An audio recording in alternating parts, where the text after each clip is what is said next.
नमस्कार, बाखबर में आपका स्वागत है। मैं हूं राघवेंद्र सिंह। बाखबर में आज हम बात करेंगे मिशन करप्शन के बारे में। इसके बहुत सारे एंगल हो सकते हैं, लेकिन आज हम सिर्फ इस एंगल पर विस्तार से बात करेंगे कि जो शिक्षा जगत में लोग काम कर रहे हैं वो किस तरह से करप्शन करते हैं। उसकी खास खबर इसलिए बनती क्योंकि जबलपुर में ईसाई एजुकेशन मिशनरी के ऊपर छापा मारा गया।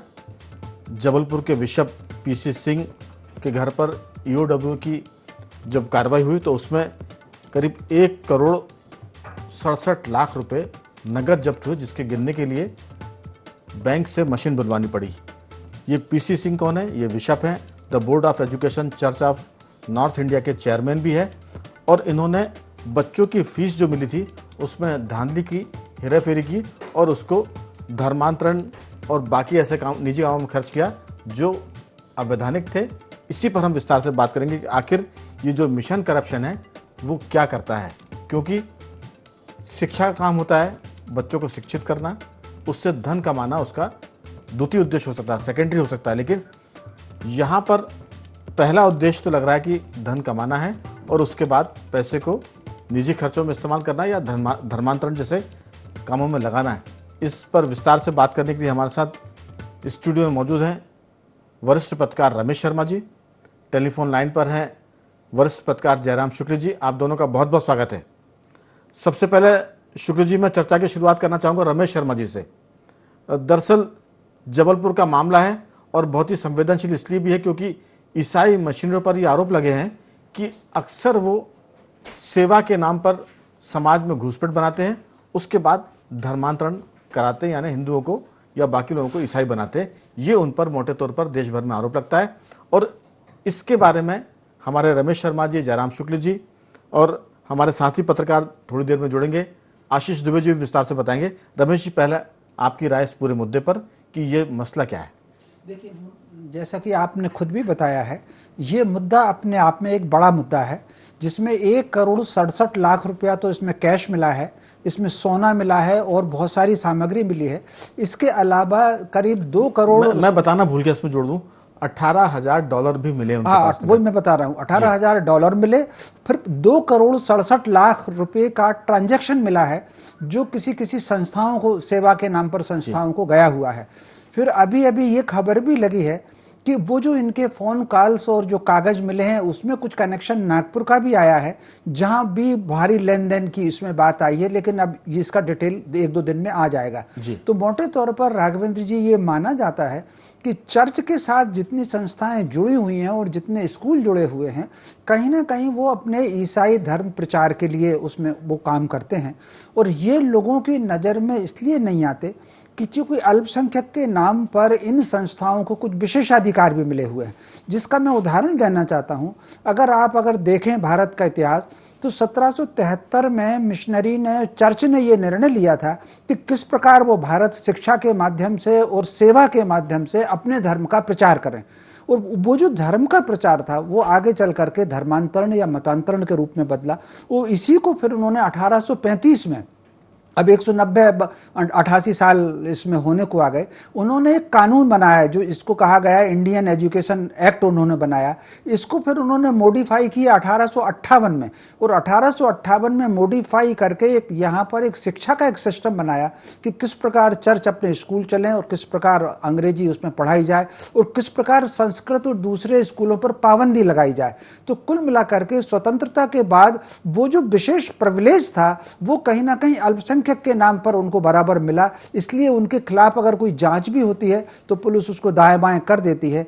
ये जो ये जो उनके यहाँ छापा पड़ा, अकेला केवल मिशनरी और चर्च का मामला होता तो शायद ईओडब्ल्यू उसमें संकोच भी करती, लेकिन चूंकि उसमें गवर्नमेंट का एक विभाग इन्वॉल्व था, जिसने कागज में थोड़ी सी, एक अधिकारी इन्वॉल्व था जिसने कागज में थोड़ी सी हेरफेर की थी और उसकी तलाश में वहां पर गए और फिर एक कैश मिला और ये सारा का सारा मिला। तो ये जो है है। फिर एक कई बार राघवेंद्र जी, धर्म पर का परिवर्तन व्यक्ति का अधिकार होता है, वो जिसको चाहे वो उपासना पद्धति, जिसको चाहे उसको देवता कर ले।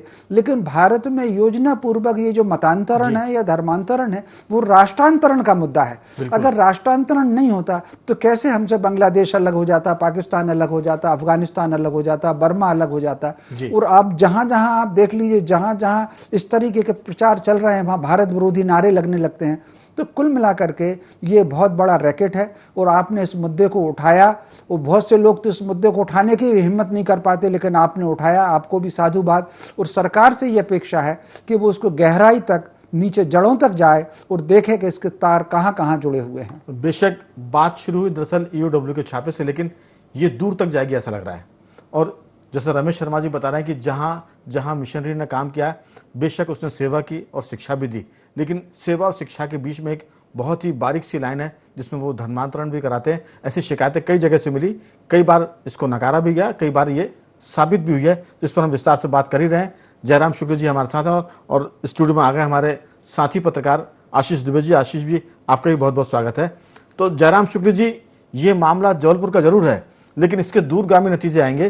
जैसा रमेश जी ने कहा कि नागपुर से भी इसका संबंध जुड़ रहा है और इसके संबंध धर्मांतरण के साथ साथ देश में बदलाव के साथ भी है, भौगोलिक स्थिति के साथ भी है, राष्ट्रांतरण की बात भी हो रही है। आपकी राय की ये जो छापा है 167 लाख रुपए, यानी 1,67 करोड़ रुपए, कुल मिला के 2,70 करोड़ का ये मामला है और इसमें $18,000 भी पकड़े गए हैं।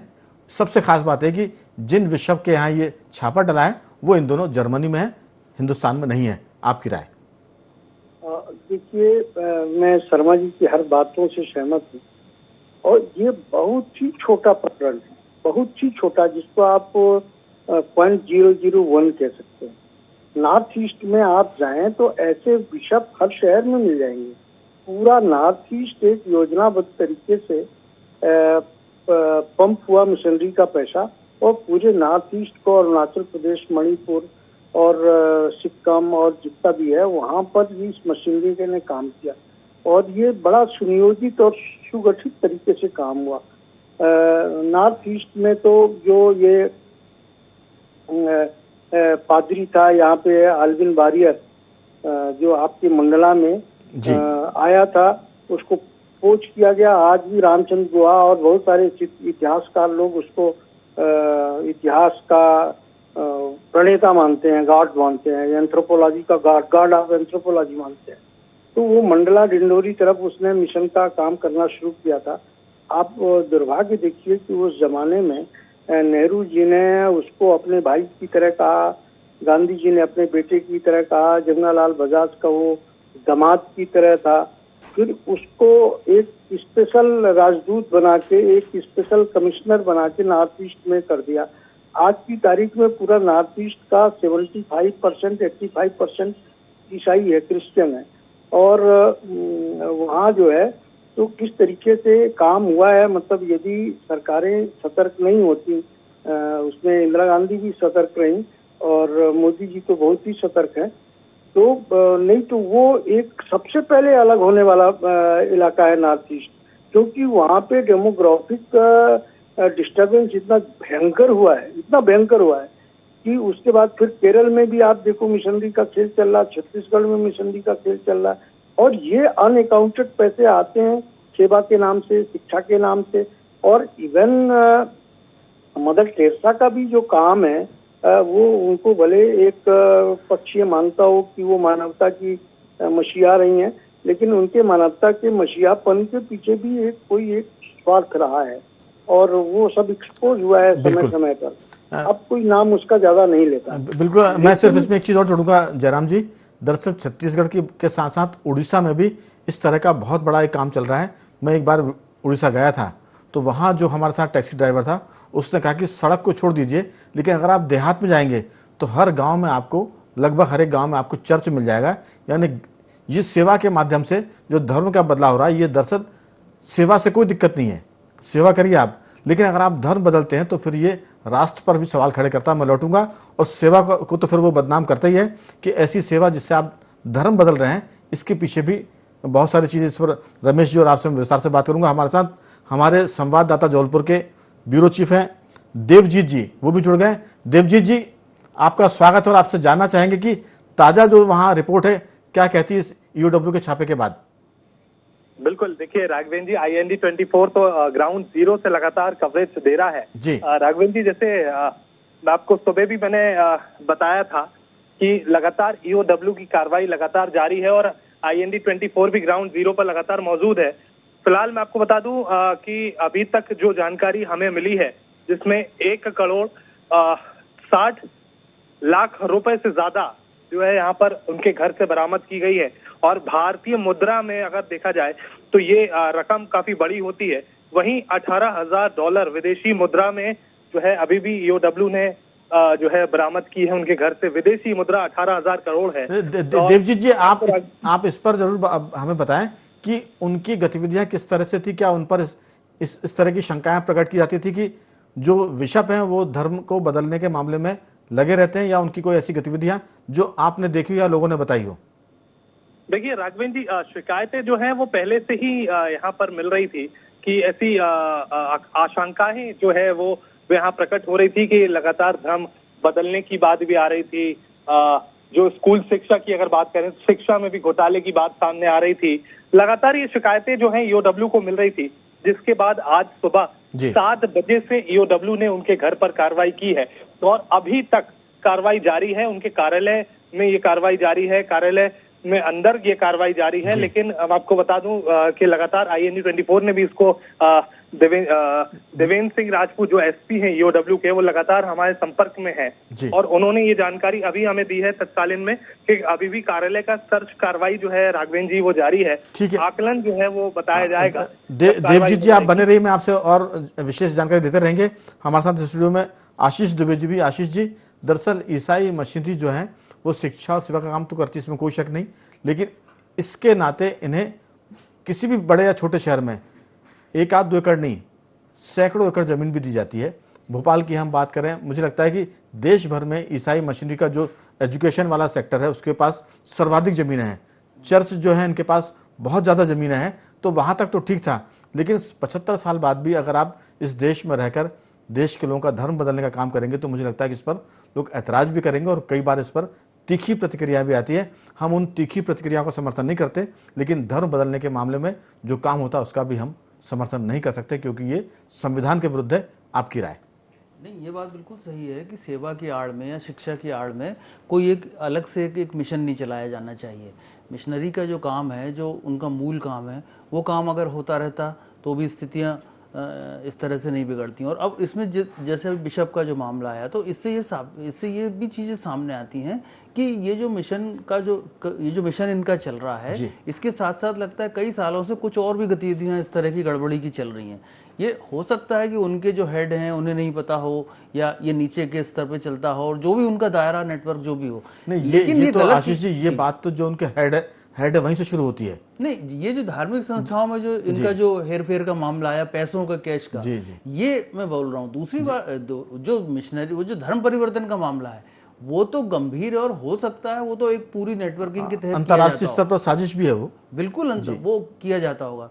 लेकिन ये जो है, जैसा अभी चर्चा में भी आया कि दूर दराज के क्षेत्रों में जहाँ पे और सुविधाएं नहीं है, वहाँ पे इनके चर्च हैं, स्कूल हैं, या इस तरह की चैरिटी के लोग काम करते हैं, तो वो एक नाजुक एक पहलू है कि जो आदमी गरीब है या बीमार है या किसी चीज़ों से मोहताज है, परेशान है, तो वो जल्दी से बहकावे में आ सकता है। तो उस तरह की जो चीज़ें हैं उसको रोकने के लिए रोका तो जाना ही चाहिए, गलत भी वो है ही, लेकिन उसके साथ कुछ एक पैरेलल उस तरह की व्यवस्था प्रशासन के स्तर पर भी होनी चाहिए कि एक तो इनकी निगरानी हो, इनकी जिम्मेदारी, जवाबदेही और तय की जाए, और दूसरी सरकार के जो काम हैं, थोड़े से जो इस तरह के काम जिसमें ये हाथ बटाने लगते हैं, वहाँ पर उन कामों को थोड़ा सा और बढ़ाया जाए। ये दोनों चीज़ें, सामाजिक चेतना और ये सारी चीज़ें तो जरूरी हैं ही, लेकिन ये पैरेलल वहाँ तक उन व्यवस्थाओं की पहुँच भी बना दी जाए, तो जिससे जो मजबूर आदमी है उसके सामने सिर्फ एक ही विकल्प मिलाकर वो इमोशनली पहले आदमी को अपने दायरे में लेते हैं, फिर उसका धर्म बदलने की बात करते हैं। लेकिन शर्मा जी, इस पूरे मामले में पुरानी जो स्थिति है, जो कि इस्लाम जब आया तो वो तलवार की नोक पर उसका विस्तार हुआ, और क्रिश्चियनिटी का, ईसाइयत का विस्तार सेवा और शिक्षा के नाम पर हुआ। तो सेवा और शिक्षा के नाम पर तो ये काम करते हैं, इसमें कोई शक नहीं, लेकिन इसी आड़ में ये बदलने की बात करते हैं। जैसा जयराम जी कहते हैं कि पूरा नॉर्थ ईस्ट जो है वो एक तरह से धर्म बदलने के मामले में 90% 85% तक बदल गया है। और केरल तक में, या मैंने उड़ीसा के जिक्र किया, छत्तीसगढ़ की, मध्य प्रदेश के झाबुआ की, मंडला की हम बात करें तो वो जो वनवासी क्षेत्र है वहाँ ये लोग बहुत काम करते हैं और उसी के बाद ये धर्म बदलने की बात करते हैं। आपकी बात को और आप विस्तार दे सकते हैं कि ये जो मामला है यहीं तक रुकने वाला नहीं है। अगर इसकी गहराई से जांच की जाएगी तो इसमें बड़े बड़े लोग इन्वॉल्व होंगे। इसमें मुझे लगता है कोई मेरे पास इसका पर्याप्त सबूत नहीं है, लेकिन अधिकारियों की बड़ी लॉबी इस पर काम करती है और नेताओं के जो सूत्र हैं वो दिल्ली तक जुड़े हुए हैं इस पूरे मामले में। आपकी राय? देखिए, मोटे तौर पर राघवेंद्र जी, यहाँ दो चीज़ है। जैसा कि आपने कहा कि मिशनरियाँ सेवा का और शिक्षा का काम करती हैं। अगर शिक्षा के काम में मैकाले ने जो कहा है, ब्रिटिश की पार्लियामेंट में कहा, जो चिट्ठी उसने उसका अपने पिता को लिखी, ये सब पब्लिक डोमेन में है जी। इसमें कोई छुपा हुआ बात नहीं है। तो वो शिक्षा उन्होंने यहाँ पर केवल दो कारणों से की थी, भारत में भारतीयों के रूप में अंग्रेज बनाने के लिए और भारतीयों को नौकर बनाने के लिए। क्योंकि अंग्रेजों से पहले अगर आप देखेंगे तो भारत का हर इंसान मालिक हुआ करता था, चाहे वो जूता बना रहा हो, चाहे वो घड़ा बना रहा हो, चाहे कुछ बना रहा हो। नौकर बनाने के उसके दो ही उद्देश्य थे, उनके धर्म का प्रचार और नौकर बनाना। उनका ये उद्देश्य नहीं था कि यहाँ पर, चूंकि यहाँ का शिक्षा का प्रतिशत अगर आप देखें, जो 1825 में शिक्षा का प्रतिशत था, वो 1825 में भारत में शिक्षा का प्रतिशत 60 से प्लस था। लेकिन चूंकि उन्होंने योजना पूर्वक 1773 के बाद सारे यहाँ के जो गुरुकुल चलते थे, यहाँ के विद्यालय चलते थे, उनको नेस्त नाबूद किया और यहाँ के शिक्षकों को उन्होंने मारा है, वो जान से मारा है। तो वो सारा उन्होंने ख़त्म किया और वो परसेंटेज गिरी। अभी मुझे वो लेखक का नाम याद नहीं आ रहा, उनके नाम की जो पीठ, माखनलाल चतुर्वेदी, उनकी पुस्तक है जिसमें उन्होंने आंकड़े दिए हुए हैं। तो एक तो ये बात हो गई। दूसरी आती है चिकित्सा की बात। तो मोटे तौर पर वो जो चिकित्सा के नाम पर उनका उद्देश्य केवल और केवल धर्मांतरण है। आप अगर देखें कि 1800 फिर धर्मांतरण और शिक्षा को उन्होंने किस प्रकार भारत के लोगों को साथ में लेकर के शुरू किया, इसका एक उदाहरण देना चाहता हूं कि 1830 में, यानी अब कितने साल, 200 साल उसको होने को आ गए, जो उन्होंने पहला कलकत्ते में एक स्कॉटिश कॉलेज खोला था जो चर्च की निगरानी में था, जिसमें बाइबल पढ़ना अनिवार्य हुआ करती थी, और उसमें उन्होंने राजा राममोहन राय जी को जोड़ करके ताकि सब लोग आएं और पढ़ें।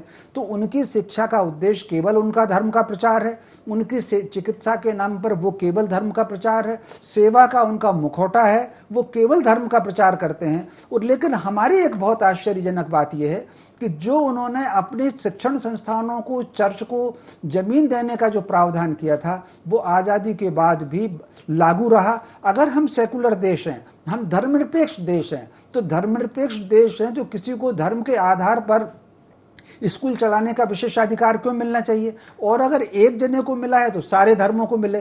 चर्च में कोई हस्तक्षेप नहीं है, मदरसे खोल सकते हो आप, चर्च वाले स्कूल खोल सकते हैं, उनके अपने बोर्ड हैं, मदरसे का भी अपना बोर्ड है, चर्च का भी अपना बोर्ड है। अगर आप संस्कृत विद्यालय खोलेंगे तो आपको 25 तरह की परमिशन लगेगी और सीधा सरकार उसमें इन्वॉल्व होगी।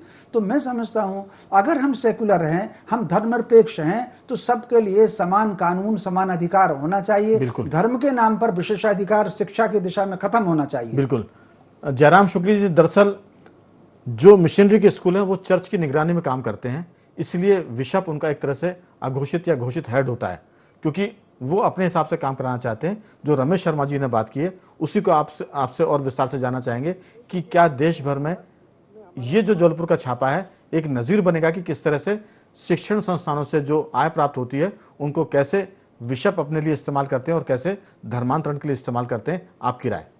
इनके आय के स्रोत तो हम ही है ना साहब, इनको आय कहाँ से मिलती है? इनके आय के स्रोत तो हम ही हैं, हम ही अपने बच्चों को यहाँ पढ़ाते हैं। और आपको जान के आश्चर्य होगा, आप पूरे मध्य प्रदेश में एक ऑडिट करवाइए, एक सर्वे करवाइए, क्रिश्चियन के नाम से 50% से ज्यादा ऐसी स्कूलें हैं जो हिंदू चला रहे हैं। मैं रीवा की बात कर रहा हूँ, यहाँ कैम्ब्रिज है, मैरी क्राइस्ट है, और सीधी जैसी छोटी जगह में।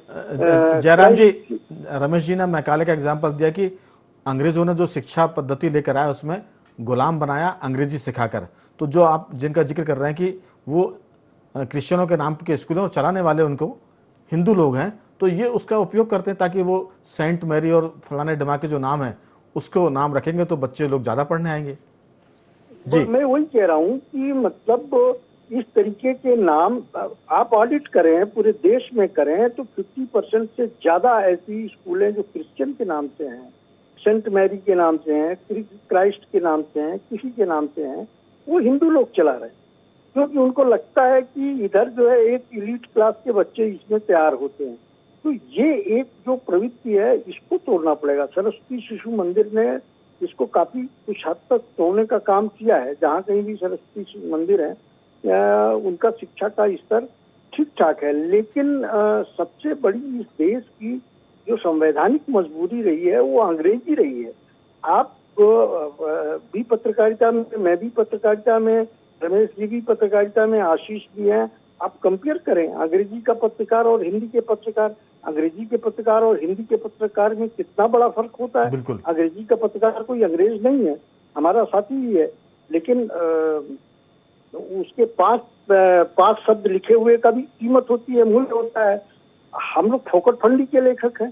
तो कुल मिला के जो अंग्रेजियत की मानसिकता है, वही मिशनरी को, वही चर्च को, वही अपने बच्चों को, हम लाख आदर्शवादी बन जाएं। मुलायम सिंह यादव, लालू प्रसाद यादव से लेकर जितने समाजवादी थे जो हिंदी आंदोलन से जुड़े हुए थे, सबके बच्चे बाहर पढ़े, स्विट्जरलैंड में, ब्रिटेन में और यहाँ वहाँ पढ़े, तमाम ये सब कुछ है। तो ये एक बड़ा भारी ढोंग जो हम ठो रहे हैं मानसिकता में, कथनी और करनी में एक भेद है। हम तमाम भारतीयता, राष्ट्रीयता की बात करते हैं, लेकिन बच्चों को पढ़ाने की बात जब होती है तो हम दिल्ली में सबसे अच्छा कॉलेज कौन है? सेंट स्टीफन है। सेंट स्टीफन में हम पढ़ाते हैं। तो मतलब एक ये अंदर तक घर कर गई है। और इस जो अंदर तक घर की हुई ये जो भावना है, इसी को ये मिशनरीज इंस्टीट्यूशन कैश करते हैं बिल्कुल अपनी स्कूलों के नाम पे। हमारे शहर में एक अंग्रेज मिशनरी की एक स्कूल है, आप ये समझ ले वो सांसद से मंत्रियों तक से सिफारिश रखती है उसमें एडमिशन के लिए। इतनी मारामारी होती है, इतना डोनेशन 1 लाख 2 लाख जितना वो बोलता है दाएं बाएं से लोग उसको देते हैं। तब ये मान के चलें कि दरअसल शुक्ला जी, ये जो भावना है ये अब जाना शुरू होगी तो उसमें थोड़ा वक्त लगेगा, क्योंकि कई वर्षों की गुलामी और उसके 70 साल बाद भी हम उसी विचारधारा को पोषित करते रहे, कम से कम शिक्षा के क्षेत्र में। तो अब अगर माहौल बदला तो हो सकता है कि 10-15 सालों में स्थितियां बदले और अंग्रेजी की जो गुलामी उससे हम लोग बाहर निकल कर आए। भाषा के प्रति विरोध नहीं है, लेकिन भाषा के नाम पर जो मानसिकता की गुलामी हो रही है उस पर चिंता करने की जरूरत है। हमारे साथ देवजीत भी है, मैं उनसे अंतिम टिप्पणी लेता हूँ। देवजीत जी, जो गबन की बात आ रही है उसमें कुछ निकल कर आई है चीज क्या? क्योंकि 2 करोड़ 70 लाख, लगता है देवजीत से हमारा संपर्क टूट गया है। आशीष जी, आपने भी इस खबर को बहुत छापा, 2 दिन से लगातार आप छाप रहे हैं आपके अखबार में। ये जो मामला है इसमें गबन की बात भी निकल कर आ रही है, उस पर भी अगर आपके पास कुछ जानकारी तो शेयर करें। और दूसरा कि क्या ये देश के मामले में जो हमारी मानसिकता है, जिसका बहुत विस्तार से रमेश जी और शुक्ला जी ने कहा है कि हम बच्चों को अंग्रेजियत के चक्कर में एक गुलामी की शिक्षा की तरफ ले जाते हैं, इसलिए भारतीयता थोड़ी सी कमजोर पड़ रही है। इस बहाने इससे भी उबरने की जरूरत है। आपकी बहुत संक्षेप में राय।